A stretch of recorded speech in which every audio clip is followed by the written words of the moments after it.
Meron daw ba kayong mga news from the Philippines na na-share sa kanya at ano yung mga reaction niya sa mga news na dala-dala niyo?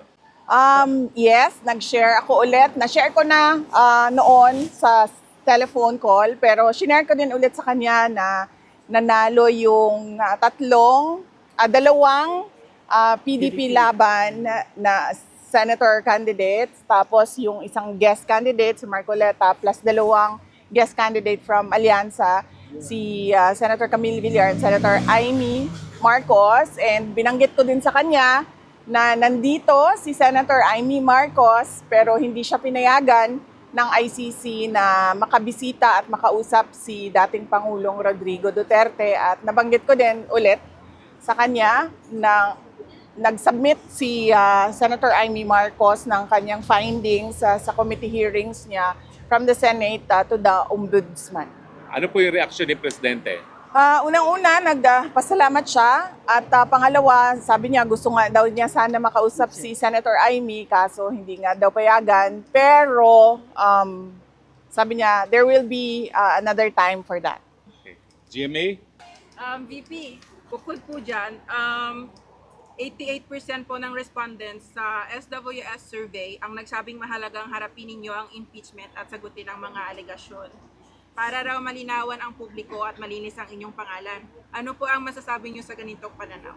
Oo, I totally agree. Kasama ako dyan sa 88% na yan na nagsasabi. At ako ay parang thankful sa opportunity na malinis yung pangalan ko at masagot yung mga akusasyon sa akin. Thank you po sa sagot. And last question po, napagdesisyonan po ng Senado na ilipat sa June 11 ang simula ng impeachment hearings. Gusto lang po naming marinig, paano ninyo po tinanggap ang balitang ito at ano po ang epekto nito sa inyo, kung meron man?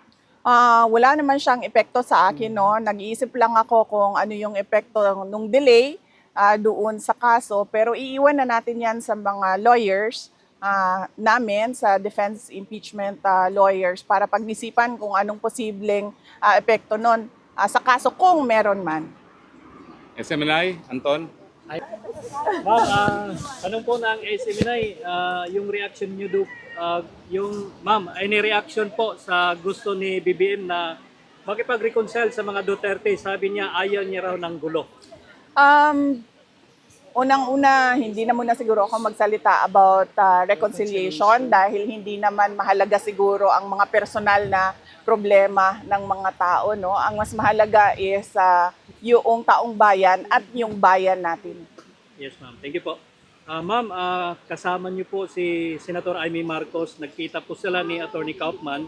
Ano po yung naging role ni Senator Amy sa case po ni PRRD? Ay, wala po. Wala pong role si Senator Amy sa case ni former President Rodrigo Duterte. Nandito lang siya para kausapin si Attorney Kaufman. Kung ano man yun na pag-usapan nila, wala ako doon. So, mas mahalaga siguro na makausap ninyo si Senator Amy Marcos. At ano yung isang tanong, sir? Yung role niya? Wala siyang role po.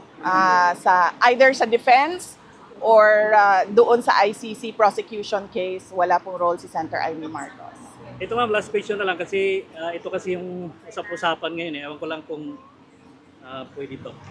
Kasi game po si Attorney Rowena Ganson na maging spokesperson mo. Kasunod yan ng pagkatalaga kay Attorney Abante bilang tagapagsalita sa ng House. While sa Malacanang, nandiyan naman si Attorney Claire. Any comment po sa posibilidad na maging spokes niyo si Attorney Ganson? Opo. Hindi namin napag-usapan sa Office of the Vice President ang spokesperson. Pero saludo kami sa talino at tapang ni Attorney Rowena Ganson. So kung gusto niya magsalita, go lang ng go. Makikinig tayong lahat sa kanya. Siguro from the audience, one question. Ma'am, ang question po ma'am, kamusta po si Presidente? Mayroon po ba siyang mensahe para sa Pilipino na nasa labas? Yes, ang message niya is we are all ruled by destiny and I am here because of my destiny, whether rightly or wrongly. Yun ang sinabi niya. Thank you. And isa pang update is napag-usapan din namin yung oath niya at pag-usapan daw nila ng lawyers niya kung paano gawin yung kanyang oath. Pero initially ang sinabi niya, I want set me free and I will take an oath. Yan yung Yes! Ma'am, meron po kanta ang mga Pilipino para sa iyo. 1, 2, 3, go! Happy birthday to you. Happy birthday to you. Happy birthday. Happy birthday. Happy birthday to you. Mabuhay ka, Ma'am Inday! Inday Sara para sa Presidente!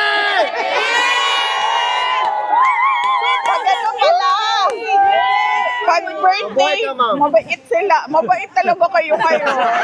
Salamat ha. Nagtataka ako. Bakit ang sobrang formal ninyo ngayon. Na-briefing naman. Ma'am, question, ano tingin niyo sa bagong Duterte Street from Duterte Park and Duterte Forest? What do you think of the Duterte Street? Well, unang-una, mas okay dito dahil merong may shade, no? So, importante sa amin ni Alvin ang aming cuties. Dahil unang-una, mataas ang incidence ng skin cancer. At pangalawa, mahirap na magdagdagan ang mga melasma natin. Diba? So, okay siya. Mas palagay ko lang, maganda din siya dahil nakikita siya ng mga dumadaan na mga sasakyan. So, meron tayong increased awareness.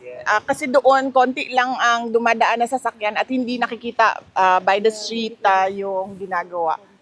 At marami pang pwedeng gawin, posibleng gawin na dito dahil mas malaki yung area. Ma'am, pwede ba additional, ma'am? Kasi naghihintay po ang taong bayan kung kailan daw makakauwi si PRR dito po. Actually, lahat tayo, no, nag-aantay kung kailan makauwi si President Duterte. At yun yung tinatrabaho ng kanyang mga lawyers na sana ay mangyari at the soonest possible time dahil kaming mga tiga Davao City ay kailangan namin ang mayor namin. Yes po. Ma'am, welcome back. We love you. Thank you, thank you. I'm happy to be back with all of you. Dahil lahat naman tayo dito ay nagpapakita ng suporta kay dating Pangulong Rodrigo Duterte. Kaya masaya ako na makasama kayo ulit. Although hindi natin gusto na pabalik-balik tayo dito sa The Hague, Netherlands dahil malungkot ang dahilan kung bakit tayo nandito lahat.